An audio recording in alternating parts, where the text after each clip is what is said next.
अस्सलाम वालेकुम। मैं हूं सना। मैं आपको आज बताऊंगी किस तरीके से जो है वो कंजर्वेशन ऑफ एनर्जी होती है, यानी कि एक एनर्जी जो है दूसरी एनर्जी में किस तरह से कन्वर्ट होती है। मिसाल के तौर पे हम एक बॉक्स ले लेते हैं जिसका मास जो है वो हमारे पास 1 kg है, यानी कि एक बॉक्स है जिसका मास 1 kg है, और उसको हमने ग्राउंड से उसको जो है वो 10 मीटर डिस्टेंस के फासले पर जो है वो हमने हैंग कर दिया है। सपोज के वो ग्राउंड से जो है वो 10 मीटर्स के फासले पे जो है उसको हैंग कर दिया है। तो इसकी जो एक्सलरेशन ऑफ ग्रेविटी होगी, यानी कि ज़मीन से जो है इसकी ग्रेविटी, यानी कि ज़मीन से वो कितने फासले पे है, उसकी ग्रेविटी जो है वो 10 मीटर पर सेकेंड कहलाएगी। 10 मीटर पर सेकेंड है। नाउ अब मैं आपको ये बताऊंगी कि पोटेंशियल एनर्जी जो है हमारे पास, यानी कि उसके ऊपर पोटेंशियल एनर्जी हमारे पास कितनी लगी है, ये हमने जो है वो मालूम करना है। पोटेंशियल एनर्जी जो है वो बराबर होती है मास इन ग्राम, यानी एक्सलरेशन ऑफ ग्रेविटी और हाइट के इज इक्वल टू, हमारे पास जो है मास जो है वो 1 किलोग्राम है, और हम उसको जो है ग्रेविटी से जो है यानी कि 10 मीटर से जो है वो मल्टीप्लाई कर देंगे, जबकि हम हाइट भी जो है वो हमारे पास 10 मीटर है। अगर हम मल्टीप्लाई करते हैं तो हमारे पास टोटल जो है वो पोटेंशियल एनर्जी आ जाती है 100 जूल। यानी कि 1 किलोग्राम का जो हमारे पास मास है उसके ऊपर पोटेंशियल एनर्जी जो है वो हमारे पास 100 जूल जो है वो इस्तेमाल हुई है। जैसा कि मैंने आपको बताया है कि हमारे पास जो 1 किलोग्राम का जो मास है उसको हमने हैंग किया था 10 मीटर, 10 मीटर पर सेकेंड, 10 मीटर डिस्टेंस पे ग्राउंड से। और ग्राउंड पे अगर हम जो है पोटेंशियल एनर्जी हमारे पास थी, जब हमने उस मास को हैंग नहीं किया था तो तब हमारे पास पोटेंशियल एनर्जी जो थी वो ज़ीरो के बराबर थी।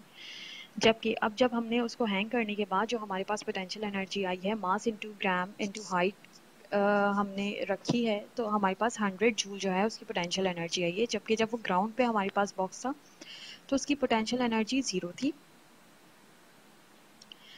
जिस तरह से आपको मैं पहले भी लेक्चर्स में बता चुकी हूँ कि पोटेंशियल एनर्जी जो है या एनर्जी जो होती है वो हमारे पास कन्वर्ट हो जाती है, कंजर्वेशन फॉर्म में हमारे पास आ जाती है, यानी कि एक जगह से दूसरी जगह पे कन्वर्ट हो जाती है, लेकिन कभी ख़त्म नहीं होती। यहाँ पे भी हम यही कर रहे हैं कि पोटेंशियल एनर्जी को जो है वो हम कन्वर्ट कर रहे हैं काइनेटिक एनर्जी में। राइट। जबकि अभी हमारे पास ग्राउंड पे जब हमारे पास बॉक्स था तब हमारे पास पोटेंशियल एनर्जी ज़ीरो थी, और जबकि जब हमने हाइट पे रखा है तो हमारे पास पोटेंशियल एनर्जी हो गई थी 100 जूल। अब हम इस पोटेंशियल एनर्जी 100 जूल को जो है वो कन्वर्ट करना चाहेंगे काइनेटिक एनर्जी में।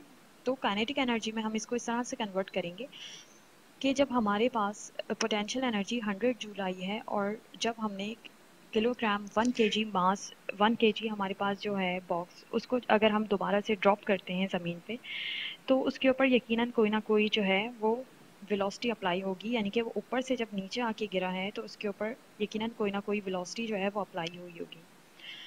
तो मैं आपको बताऊंगी कि पोटेंशियल एनर्जी जो है वो बराबर होती है काइनेटिक एनर्जी के, यानी कि पोटेंशियल एनर्जी कन्वर्ट हो जाएगी काइनेटिक एनर्जी। और काइनेटिक एनर्जी का हम पहले फार्मूला पढ़ चुके हैं, जिसका जो कि है हाफ एम वी स्क्वायर, यानी कि half mass and velocity.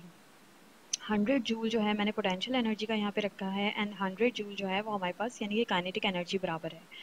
Right. अब half m v square is equal to 100 joule, and यहाँ पे जो है हमने जो है एम, हमारे पास मास 100 था, हमारे पास यहाँ पे जो है वो मास हो गया है, इसको हमने इससे डिवाइड कर दिया है तो हमारे पास वेलोसिटी आ गई है 200। और जब अगर हम इसका वेलोसिटी का जो है वो स्क्वायर निकालते हैं तो हमारे पास आ जाता है 14.1 मीटर पर सेकेंड। राइट। यानी कि जो हमारे पास काइनेटिक एनर्जी में वेलोसिटी यूज़ हुई है, ऊपर से अगर हम मास को ड्रॉप किया है तो हमारे पास जो वेलोसिटी आई है वो 14.1 मीटर पर सेकेंड आई है। यानी कि पोटेंशियल एनर्जी जो है वो कन्वर्ट हो गई है काइनेटिक एनर्जी में, और उस काइनेटिक एनर्जी की जो वेलोसिटी हमारे पास है वो 14.1 मीटर पर सेकेंड है। यहाँ पे हमने देखा कि किसी तरीके से भी